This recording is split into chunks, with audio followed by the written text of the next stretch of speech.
여러분 행복하시죠? 오늘 와서 아주 새로운 것들을 많이 봤습니다. 우리 성준경 목사가 어디 갔어요? 예. 뭐 아무것도 안 보시고 우리 역사를 다 꿰뚫고 계시죠? 대단하시죠? 그래서 결론은 뭐였습니까? 부정선거로 나라가 망하게 됐으니까 정신 차리자 이거였죠? 오늘 말씀 중에 제가 아주 기억나고 감명 깊은 것이 뭐냐니까 이승만 대통령 말씀을 많이 하셨죠? 이승만 대통령이 우리나라의 초대 국회의장인 건 아시나요? 초대 국회의장이었어요. 국회의장으로 우리 개원의회 때 이윤영 목사님이라는 분이 국회의원이었는데 이분이 기도를 했어요. 그리고 거기 앉아있는 198명의 의원들에게 다 우리 일어나서 기도로 국회를 시작합시다 그랬어요. 근데 아까 여러분들이 일어나서 기도하시고 목사님이 개회기도 하시고 이걸 보면서 야 이거 재연의회 같구나 이런 생각이 들었습니다. 여러분 한 분 한 분이 의원보다 소중한 분이라는 생각을 하면서 그렇게 제가 한번 생각하는데 여러분들이 정말 어떤 의원 못지않게 위대한 분입니다. 맞습니다. 여러분 어릴 적에 밥 먹을 거 없어가지고 굶어 죽은 친구들이 주변에 있지 않았습니까? 그래서 보리고개라는 말도 나왔잖아요. 제 기억에 60년대에 우리 1인당 국민소득이 100불도 안 됐어요. 1년을 100불이면 얼마입니까 지금? 만원, 10만원, 10만원이죠? 10만원 가지고 1년을 살라니까 한 달에 만원 갖고 살았다는 소리예요. 여러분 다 기억하시죠? 그런데 지금은 우리가 얼마입니까? 33,000, 34,000불이 됐죠? 이게 저절로 된 겁니까? 저는 여러분들이 그 역사를 이루었다 이렇게 생각합니다. 맞죠? 바로 이 시대를 살아간 분이 여러분입니다. 이 시대를 한강의 기적을 이룬 분이 여러분이고 그 물꼬를 튼 것이 바로 이승만 대통령이에요. 왜 그러냐? 해방 직후에 우리나라가 사회주의로 갈 거냐 민주주의로 갈 거냐 가지고 사회 갈등이 엄청나게 셌습니다. 뭐 어떻게 보면 전쟁 아닌 전쟁을 치렀죠. 그때 좌파가 훨씬 더 많았습니다. 사회주의자들이 훨씬 더 많았습니다. 그러한 엄혹한 상황 속에서 이승만 대통령이 리더십을 발휘해서 우리가 공산주의 사회주의가 아니라 자유민주주의를 채택하게 된 것입니다. 여러분 지금 70몇 년 지났는데 만약 우리가 북한 체제 안에서 살았다면 어찌 됐겠습니까? 끔찍합니다. 우리가 지금 북한 체제 하에서 살았다고 하면 이런 자유를 누릴 수가 있습니까? 없습니다. 이런 옷을 입을 수가 있습니까? 밥 굶지 않고 먹을 수가 있습니까? 우리가 어떻게 해외여행 다니겠습니까? 세계가 부러워하는 나라가 되었는데 그것이 바로 우리가 사회주의가 아니라 자유민주주의를 채택했기 때문 아닙니까 여러분? 그런데 지금 우리 대한민국이 다시 사회주의로 가고 있습니다. 이거 됩니까? 그래서 여러분들이 나오신 거죠? 사회주의가 뭡니까? 똑같이 나눠 먹자 이거죠? 여러분 지금 똑같이 나눠 먹자는 포퓰리즘 누가 주장하고 있습니까? 이정부, 이재명, 좌파가 주장하고 있죠? 똑같이 다 잘 먹고 살 수 있으면 얼마나 좋겠습니까? 그런데 똑같이 잘 나눠 살자 하던 나라들이 잘 됐습니까? 망했습니까? 망했죠? 그래서 소련이 막 무너지고 소비에트 공화국이 무너지고 러시아가 다시 나온 거 아닙니까 여러분? 그렇죠? 북한도 지금 흔들리고 여러분 중국이 지금 잘 산다고 하죠? 제가 잘 살아요. 1991년도에 북한에를 갔습니다.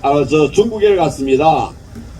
1991년 우리하고 수교하기 1년 전인데 그때 제가 중국에 가보니까 정말 우리 어릴 적 같아요. 정말 우리 어릴 적.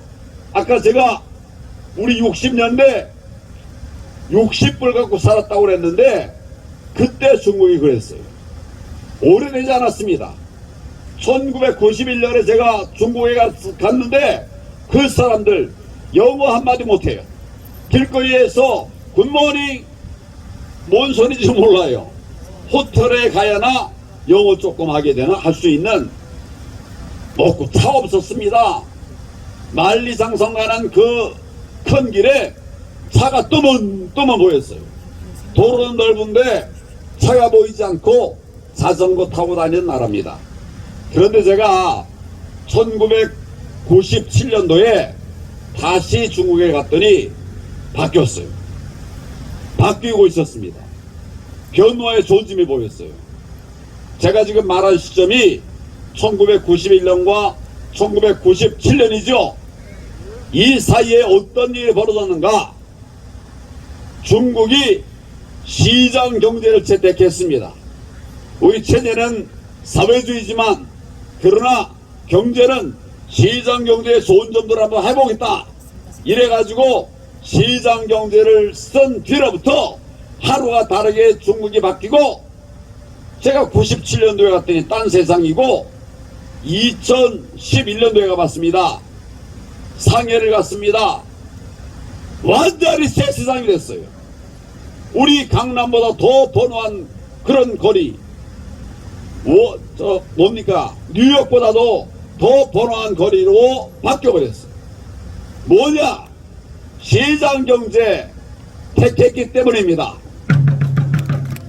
반쪽만 택해도 이렇게 바뀌는데 지금 우리가 왜 시장경제 내려놓고 자유민주주의 폐기하려고 합니까? 이게 정상입니까? 그래서 우리가 자유민주주의를 지키고 시장경제를 지키기 위해서 이 자리에 모였습니다. 맞습니까?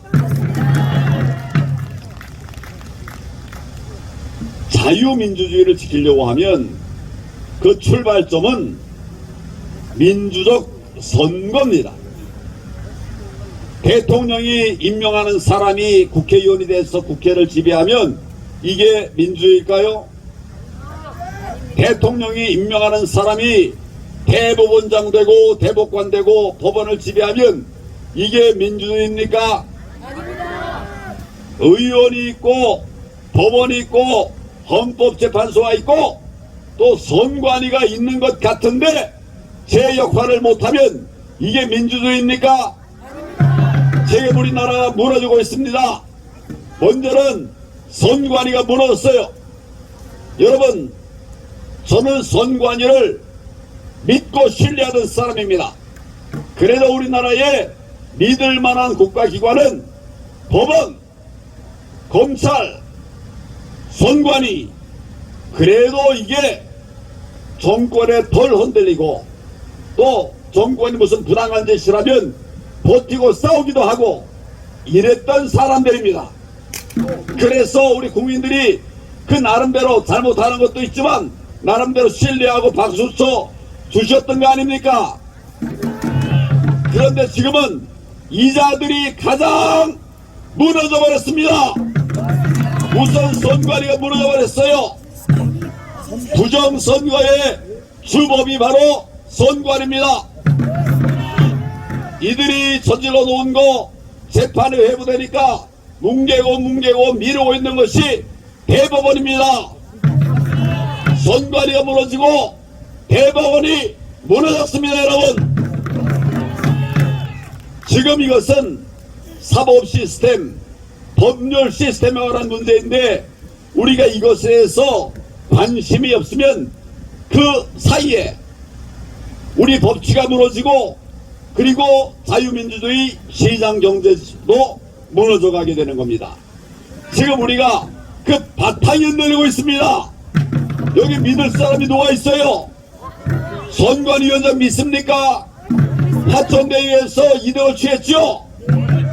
대법원장 믿습니까? 이 정권에 말하자면 애들 말로 말하면 똘만이에요. 일개 판사를 하기도 버거운 자가 대법관 시켜주니까 시켜준 사람 말 그대로 따라가고 있습니다. 그 이름이 뭡니까? 지금 그래서 나라가 무너지고 있다고 하는 말씀을 드리는 것입니다. 자, 답은 뭡니까? 정권 교체입니다. 답은 뭐라고요? 정권 교체입니다. 정권 교체하려고 그러면 이번 3구 대선에서 우리가 반드시 이겨야 되죠. 정권 교체는 선거, 대선 선거 이기는 걸 통해서 시작되겠죠. 그런데 지난 4.15 보니까 선거 시스템이 무너져버렸습니다. 맞습니다. 상상도 못하는 각종 불법 선거운동들이 저질러졌습니다. 여러분 다 아시죠? 아까 송 목사님이 이거 자세히 말씀드렸기 때문에 제가 다 자세히 말씀을 안 드리겠습니다. 저 옆에 보면 저 왼쪽에 보면 저기 팩트 전시회가 있습니다. 보셨습니까? 저기에 왜 지난 4.15가 부정선거라고 하는지 26가지의 이야기들이 자세히 나와 있습니다. 저거 다 아니에요. 다가 아니고 제가 뭐라 그랬습니까? 팩트 전시회라고 그랬죠? 재검표, 5번째 재검표 과정에서 나온 불법 투표의 증거물들 그것만 꺼내놓은 거예요. 저것만 하더라도 지난 4.15 총선 부정선거라고 말할 수밖에 없지 않습니까, 여러분? 자, 이제 국민들이 어느 정도 아시게 되셨는데 이제 대선이 얼마 남지 않았습니다. 대선에서 또 부정선거가 저질러지면 그러면 정말 우리는 사회주의로 가는 겁니다. 그래도 됩니까? 그래 제가 이 나라의 혜택을 받은 자로서 정말 목숨 걸고 이 부정선거를 막아내겠다 제가 외치고 있습니다. 여러분 함께 해주시겠죠? 제가 무슨 목적이 있어갖고 합당한 선거를 부정선거라고 하겠습니까? 제가 여러분 국회의원 하고 싶겠습니까? 국회의원 하고 싶을까요? 제가? 장관 하고 싶을까요? 국무총리 하고 싶어요? 다 해봤어요. 저거 되고 싶어서 얘기하는 게 아니라 제가 경험한 그 정말 자랑스러운 대한민국이 지금 무너져가고 있는 것을 보면서 도저히 참을 수 없어서 그냥 쉬어도 되는데 정의를 지키기 위해서 나왔고 또 여러분들이 함께 해주셔서 힘내서 가고 있습니다. 여러분 감사합니다.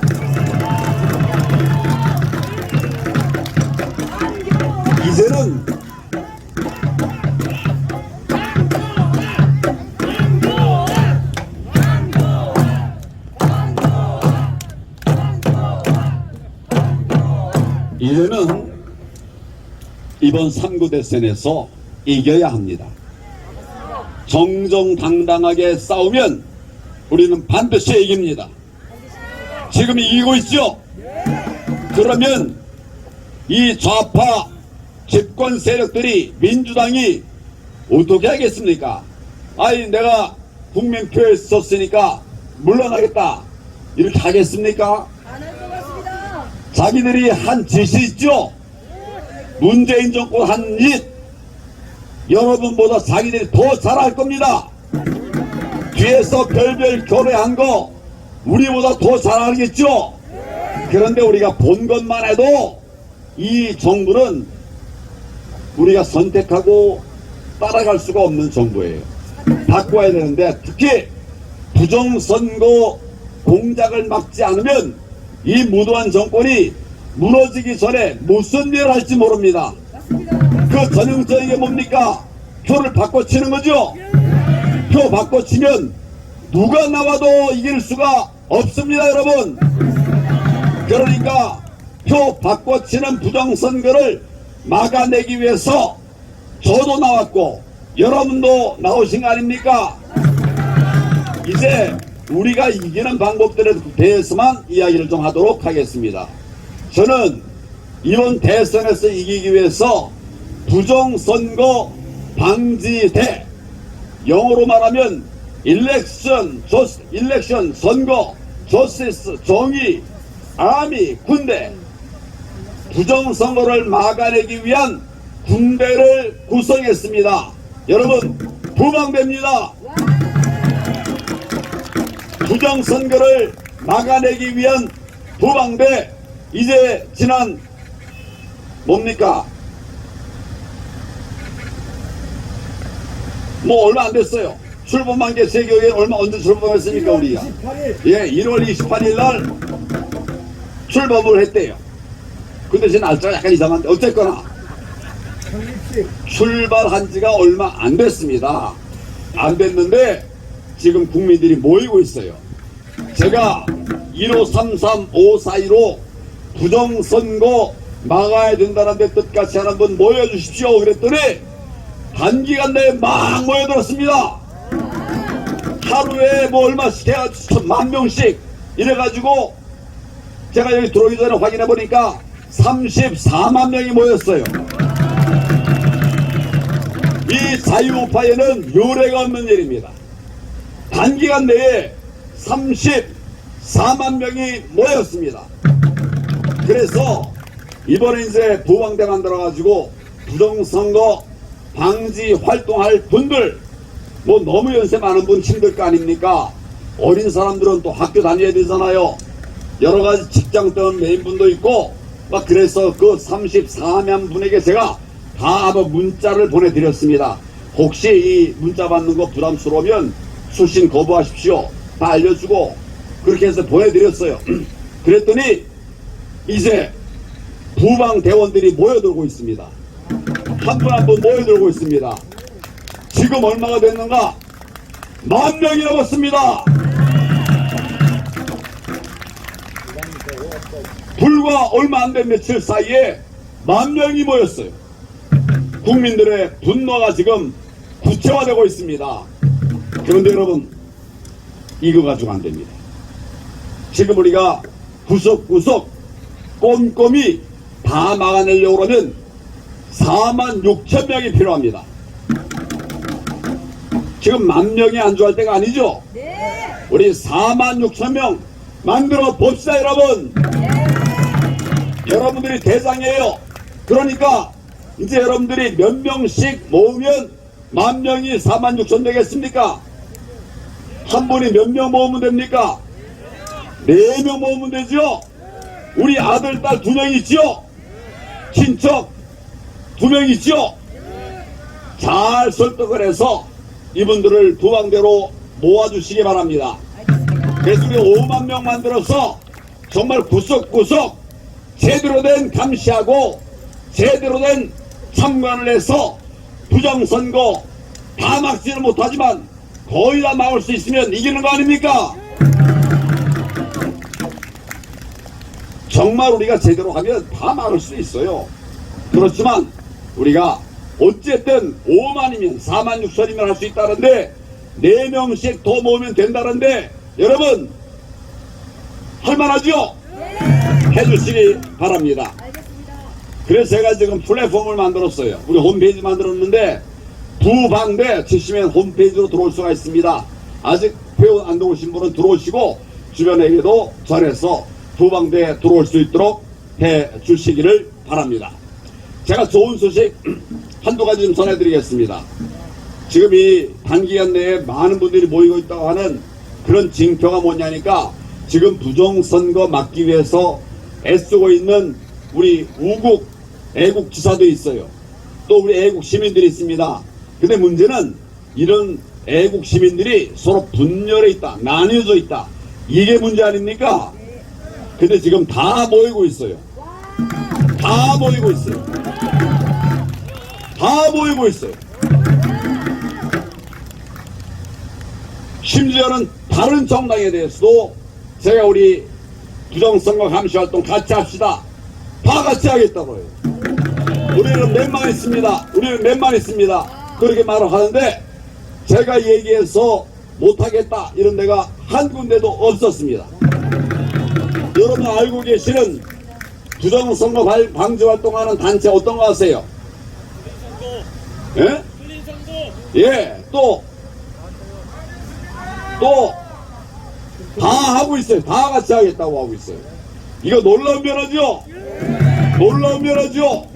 제가 이런 변화를 여러분들과 함께 목도하게 된 것을 여러분들에게 보고를 드립니다. 이제 그래서 두 방대가 출범하게 됐는데 교육과 훈련에 필요한 상황입니다. 그런데 이 10,000명, 제가 조금 있으면 보면 아마 일주가 되면 2만 명도 될 거고 3만 명 될 건데 이거 다 모여서 교육하는 게 불가능합니다. 가능하지 않죠? 그래서 제가 온라인으로 교육받을 수 있는 시스템을 만들 겁니다. 내일까지 만들 겁니다. 조금 100점은 아니라 하더라도 뭐 85점 돼도 여러분 이해해 주시겠죠? 갑자기 하는데 뭐 그 잘 되겠습니까? 그런데 잘들 하고 있어요. 잘들 하고 있어요.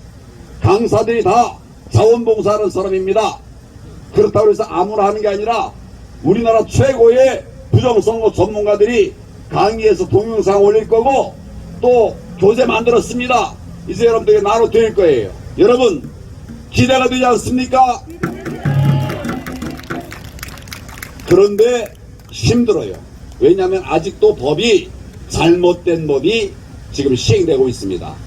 그럼에도 불구하고 우리가 이길 수 있는 고육지책, 뭐라고요? 고육지책. 아니 고육지책. 이거는 정말 힘들지만 이렇게라도 해야 되는 고육지책. 제가 3가지 말씀드리겠습니다. 쉽겠습니까? 어렵겠습니까? 어려워도 고육지책이지만 나라를 살리려면 해야 되겠죠? 자, 첫째, 사전 투표는 안 됩니다. 반드시 현장 당일 투표를 하시기 바랍니다. 뭐 현장 찾아가려고 그러면 힘드실 수도 있죠. 또 시간 맞추기 어려울 수도 있겠죠. 그러나 대한민국 지키는 일에 4시간 조정해야 되지 않겠습니까? 왜 제가 사전 투표하지 말라고 합니까? 지난번 4.15 총선 보니까 사전 선거에서 말도 안 되는 부정선거가 일어났죠? 뻔히 아는데 우리가 투표 많이 하면 이깁니까? 가짜 투표지 막아놓고 투표해야 이길 거 아닙니까? 그러니까 사전 투표 편하죠? 힘들지만 당일 투표를 하셔야 우리가 이길 길이 있습니다. 여러분 당일 투표에 전념해 주시기 바랍니다. 둘째, 맨 처음에 투표장 가면 투표용지 받죠? 투표용지 받으면 거기 투표 뭡니까? 관리관, 투표 관리관 있죠? 투표 관리관 도장 찍힌 거 아십니까? 모릅니까? 아시죠? 맨 처음에 그걸 딱 보세요. 보셔가지고 투표 관리관 도장이 박길동 개인 이름으로 돼 있는가, 아니면 인천 연수울 선관위원회 선관위 인으로 되어 있는가. 제가 무슨 말씀인지 아시겠죠? 그래서 박길동 투표관리관 개인 이름으로 되어 있는 투표용지만 받으십시오. 그것만 쓰십시오. 만약 거기에 아무개 지역 투표 선관위 그런 도장이 찍혀 있으면 현장에 투표관리관 다 있어요. 투표관리관에 가서 이거 투표관리관님의 도장을 찍어 주십시오. 이거는 법에 정한 것이 아니랍니다. 법에 정한 거는 투표관리관의 사인 개인의 도장을 찍으라고 되어 있으니 법대로 해주세요. 그렇게 요구하십시오. 맨 처음에는 투표관리관이 거부할 거예요. 그런데 법에 성에 있는 것을 요구하는데 거부하면 이거는 명백한 직무유기 범죄입니다. 여러분 계속 요구하면 막을 수가 없어요. 하면 법이 불법이니까. 그 여러분 앉아가지고 하다못해 농성을 하더라도 반드시 투표관리관 도장을 찍어라, 법대로 해라 해주시길 바랍니다. 첫째는 뭐라고요? 당일 투표. 둘째는 뭐라고요? 예, 4인 투표를 하지 마. 4인 투표를 하자. 제가 별명 짓기를 그냥 4인 투표. 두 번째. 세 번째는 뭘까요? 예, 접어 투표. 다 하시네요. 자, 이제 우리가 투표용지 받아가지고 딱 보니까 이제 투표관리관 정리했죠?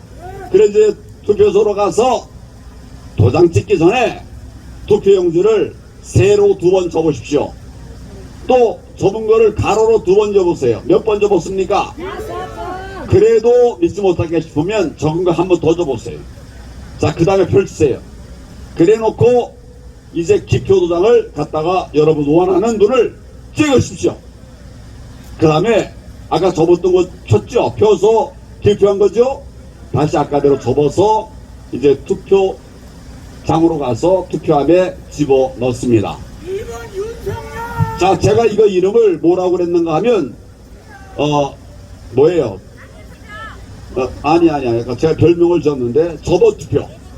제가 접어투표의 방법을 알려드렸죠? 이렇게 하면 뭘 못합니까? 예, 전자개표 못하겠죠? 중간에 걸려요. 그러니까 못하게 되는 거예요. 여러분 힘들지만 꼭 그렇게 해주시기를 바랍니다. 여러분 자주 만날 기회가 없어서 제가 만난 김에 뭡니까? 부정선거 방지 감시대 교육까지 하는 거예요. 그러니까 잊지 마시고 꼭 그렇게 해주시기 바랍니다. 제가 한 것이 있습니다. 이거 한 가지만 말씀드리고 마치도록 하겠습니다. 지난번 4.15 부정선거에서 가장 많은 부정선거가 이루어진 요인이 투표관리관에게 있었습니다.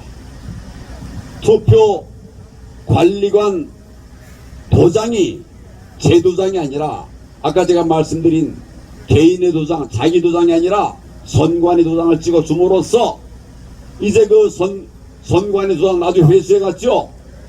나중에 불법 투표용지를 선관위가 또는 선관위의 사주를 받은 자들이 마음대로 만들 수가 있죠.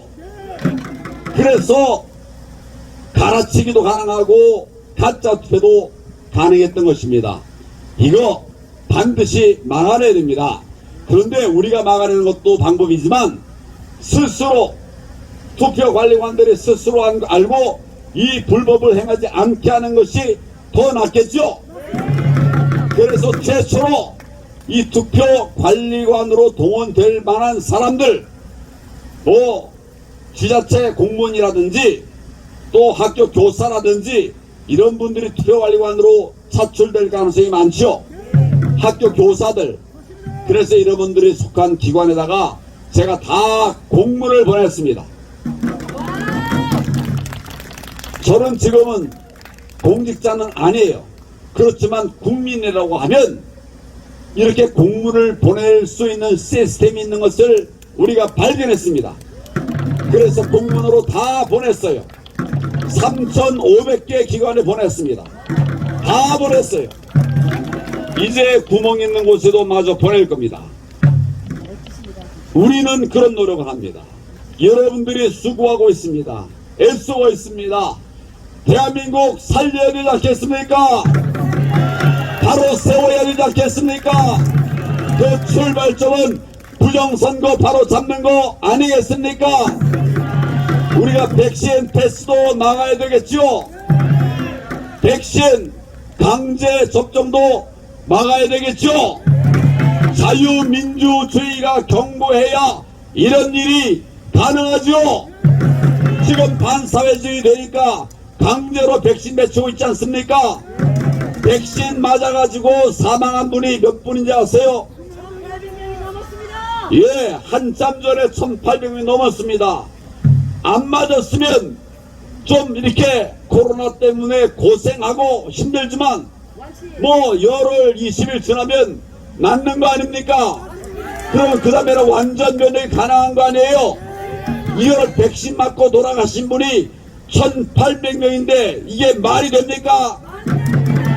그런데도 백신 패스, 백신 안 맞으면 패스 못한다. 이게 자유민주 국가입니까? 자, 이 모든 것들이 이번에 4.39 대선에 걸려 있습니다. 여러분 힘들지만 똘똘똘 뭉쳐서 정말 제대로 된 투표 해 주십시오. 공정선거를 위해서 대한민국을 살려냅시다. 여러분 다 함께 합시다. 절대 투표 기권은 안 됩니다. 투표 기권 힘들어도 안 됩니다. 여러분 반드시 당일 투표에서 이번 총선에서 대선에서 여러분 승리합시다. 장시간 감사합니다. 고맙습니다.